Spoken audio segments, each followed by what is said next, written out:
That's what she would do. I'd have Sam Michael every afternoon. I don't think Verlie's a fan.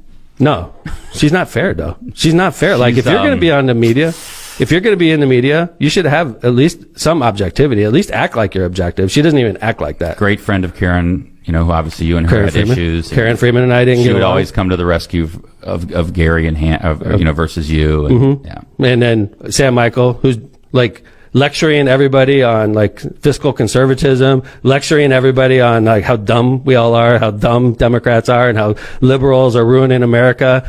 He's literally doing a show from his parents' basement and like lecturing me. I've raised 4 kids.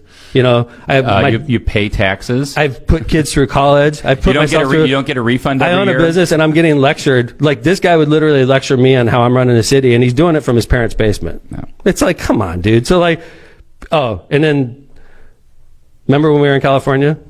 Yes. The fake endorsement news? Yes. And I went on the air and told Jed he was full of crap, basically. It's just like... But like just pushing things, I think, in a way that even though he didn't have to come out like outwardly and say, you know, I'm for so-and-so, it seemed pretty like weighted one way instead of the other, I guess. Well, the final straw for me was when Roy Dominguez, who hasn't been on WJOB since, hadn't been on WJOB for years before that, suddenly buys like 2-minute advertising before and after my show. So before my show would come on, he would basically call me a piece of crap. Like, tell him... Not like, basically. I mean, like, here's what I would say. Look, okay, you know, as a member of the bar, you know, you have colleagues, you have people you don't get... Then you have people that you don't even like or get along with.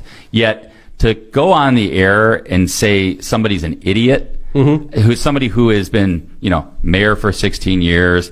graduate of Notre Dame Law School, and you're going to get on the air and call somebody names.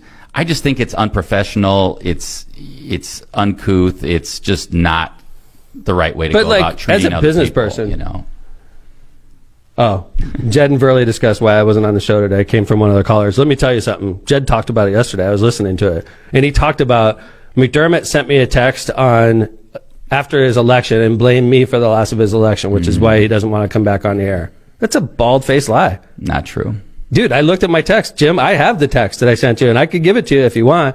I sent you a text on election day. The reason we waited till election day was because we knew you would talk shit about me, okay? So on election day, I sent him a text and said, hey, Jim, my campaign, and this is before we knew the results. My campaign is pretty much dried up. I can't afford the $25,000 a year to WJOB anymore. You have plenty of friends. I said, you have plenty of friends that can fill the spot. Why don't you call Frank or Verlie and fill the show on Friday morning? Okay, so I was being shitty about that, right? But like, I didn't want to go spend $25,000 at a place that didn't want my business.